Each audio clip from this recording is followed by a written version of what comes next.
লাইলুইত ভয়ঙ্কৰ ভূমিকেন্দ্ৰিক সংঘাত আহত 5 জন কৈলোক আটক 4 জন আমবাগান আৰক্ষীয়ে আটক কৰে 4 জন কৈলোকক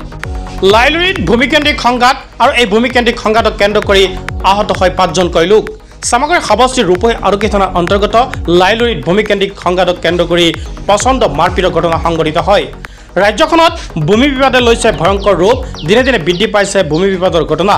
ভূমি বিবাদে প্ৰায় বাতৰি শিৰোনাম দখল কৰিবলৈ সক্ষম হয় কালি নিশাৰ ভাগত লাইলুইত ভূমিকেন্দ্ৰিক সংঘাতে লৈ ভয়ংকৰ ৰূপ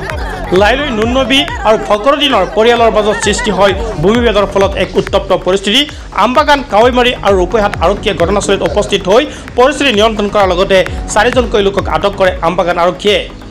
আহতসকলক কাৱৈমাৰী এফআৰইউত ভৰ্তি কৰোৱা হৈছে আৰু তেওঁলোক কাৱৈমাৰী এফআৰইউত চিকিৎসাধীন হৈ আছে মন্তব্য আছে ঘটনা সন্দৰ্ভত আপোনালোকলৈ আগবঢ়াইছো হৈছে মানে আমাৰ লাইলুৰি গাঁৱৰে হয় নুৰনবী একাত আমাৰ পৰিয়ালৰ হয় তেখেতে তাত মানে মাটি কিনি ঘৰ চৰ বনাই এজন মানুহে তাত থাকে এতিয়া তেওঁৰ নিজৰ পৰিয়াল গতিকে বাকী মানুহখিনি চব আমি ইয়াত থাকোঁ কিন্তু আজি দুৰ্ভাগ্যবশতঃ এছাম গুণ্ডা বাহিনীয়ে নানান অজুহাত দেখুৱাই আজি ৰাতি প্ৰায় 1টা বজাত আহি তেওঁৰ গোহালি ঘৰত জুই লগাই দিলে আৰু তেওঁৰ ঘৰত গৈ পেলাই নুৰনবীৰ ঘৈণীয়েক ৰেজিয়া খাতুনক যথেষ্ট মাৰপিট কৰিছে আঙ্গুল এখনি কাটি পেলাই দিছে আৰু তেওঁৰ এজন ল'ৰা আছিলে তেওঁক মাৰপিট কৰিছে তেওঁৰ এজন বনি বিয়া দিয়া হৈছে তেখেতৰো যথেষ্ট আঘাত কৰিছে আৰু কথাটো হ'ল এয়াই নহয় মানে ইয়াত এনেকুৱা এটা পৰিৱেশ হৈছিলে এনেকুৱা পৰিস্থিতি যেহেতু আমাৰ এজনহে মানুহ ইয়াত থাকে কিন্তু তেওঁক যে এজন ৰক্ষণাবেক্ষণ দিব তেওঁৰ কোনো মানুহ এজন যাব নোৱাৰে গোটেই মানুহ চাৰিওফালে তেওঁৰ গুণ্ডা বাহিনী লগাই মানে এনেকুৱা পৰিৱেশ এটা লগাইছে ইয়াৰ পৰা কোনোবা গ'লে ইয়াত নিশ্চিতভাৱে একটা নিশ্চিত মাৰ্ডাৰৰ একদম নিশ্চিত আছিল যে ইয়াত মাৰ্ডাৰ হৈ যাব তেনে পৰিস্থিতিত আমি বাধ্য হৈছোঁ আমবাগান আৰক্ষী চকীত ফোন কৰিছোঁ অৱশ্যে যথেষ্ট তেওঁলোকে সঁহাৰি জনাইছে তেওঁলোক আহি পেলাই তেওঁক মানা কৰাৰ পিছতো মানা নাই লাষ্টত তেওঁলোক গুচি গ'ল গৈ পেলাই আকৌ ICCৰ লগত আহাৰ পিছতো তেওঁলোকক নামানে তেওঁলোকক মানে ধমকি দিব বিচৰা এনেকুৱা অৱস্থা হৈছে তাৰপিছত ৰূপহী থানাৰ আমাৰ OC ছাৰ আহিছে কাৱৈমাৰী আৰক্ষী বিষয়া আহিছে লাউকাৰ পৰা এনেকুৱা মানে 4খন থানাৰ আৰক্ষী চকীৰ মানুহখিনি আহি পেলাই যথেষ্ট আমাক সহায় কৰিছে বৰষুণ আহিছিলে তেতিয়া বৰষুণত তিতি পেলাই এনেকৈ যথেষ্ট সহায় কৰিছে বুলি আমি কওঁ অস্বীকাৰ নকৰোঁ তথাপিও মোৰ অভিযোগ যে যিটো পৰিৱেশ তেওঁলোক ইয়াৰ পৰা গুচি যোৱাৰ পিছত মোৰ এইখন ঘৰৰ পৰাও আহিছে যে ইয়াৰ পৰা মানুহখিনি উঠাই লৈ যাম আৰু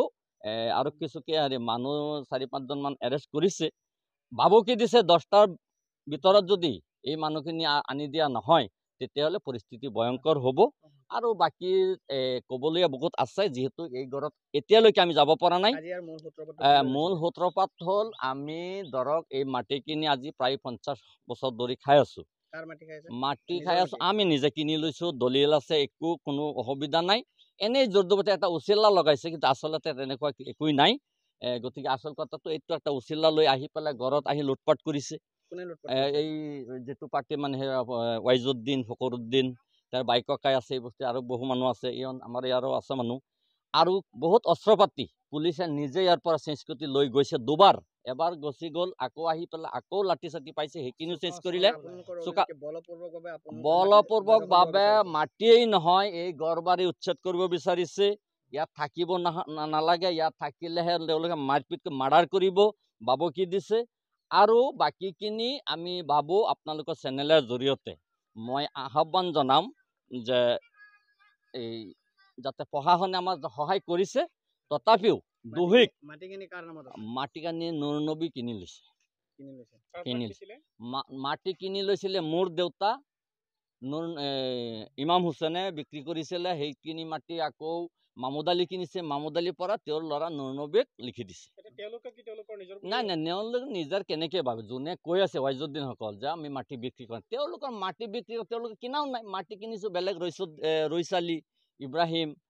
ইছমাইল তেওঁলোকৰ পৰা মাটি লৈছোঁ আমি ফকৰুদ্দিন ৱাইজুদ্দিনৰ একোই নাই ইয়াত বাকীখিনিতো মাটি খাই আছে তেওঁৰ বেলেগত এনে ক'লেতো নহ'ব নহয়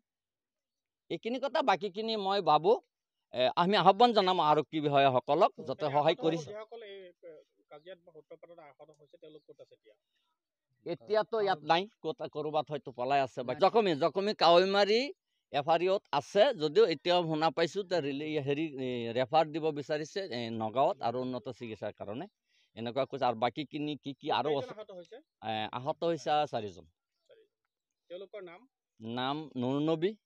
তেওঁৰ ঘৈণীয়েক হ'ল ৰেজিয়া খাতুন, তেওঁৰ ছোৱালী এজন ৰুবিনা খাতুন আৰু ল'ৰা এজন নিয়ামুল হক। আৰু তেওঁলোকক সুধিলে আৰু বহুখিনি আমি কথা জানিব পাৰিম। তেওঁলোক এতিয়ালৈকে দেখা হোৱা নাই, ঘৰতো যাব পৰা নাই, ঘৰৰ পৰা আৰু বহু বস্তুখিনি নাইকিয়া হৈছে,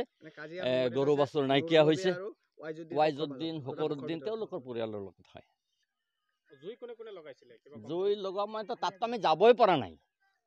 আমি ইয়াত আগবাচি লাঠি লৈ থিয় হৈ আছে, আমি ইয়াৰ পৰা কোনো মানুহ যাব পৰা নাই, কিন্তু জুই এই পৰিয়ালৰ পৰাইতো লগাইছে কোনোবাই। প্ৰশাসনক আমি আহ্বান জনাওঁ, তেওঁলোকক গোটেই 4খন থানাৰ প্ৰশাসনে আহি যিমান ইয়াত সহানুভূতি দেখুৱাইছে তেওঁলোকক আমি ধন্যবাদ জনাইছোঁ। কিন্তু আমি এজাহাৰী তেওঁলোকে দিব পৰা নাই ৰোগীৰ কাৰণে, গতিকে এতিয়া যাব বিচাৰি আছোঁ। এজাহাৰ দিয়াৰ পিছত যাতে দোষীক উপযুক্ত শাস্তি দিয়ে, এইখিনি আমি আহ্বান জনাওঁ।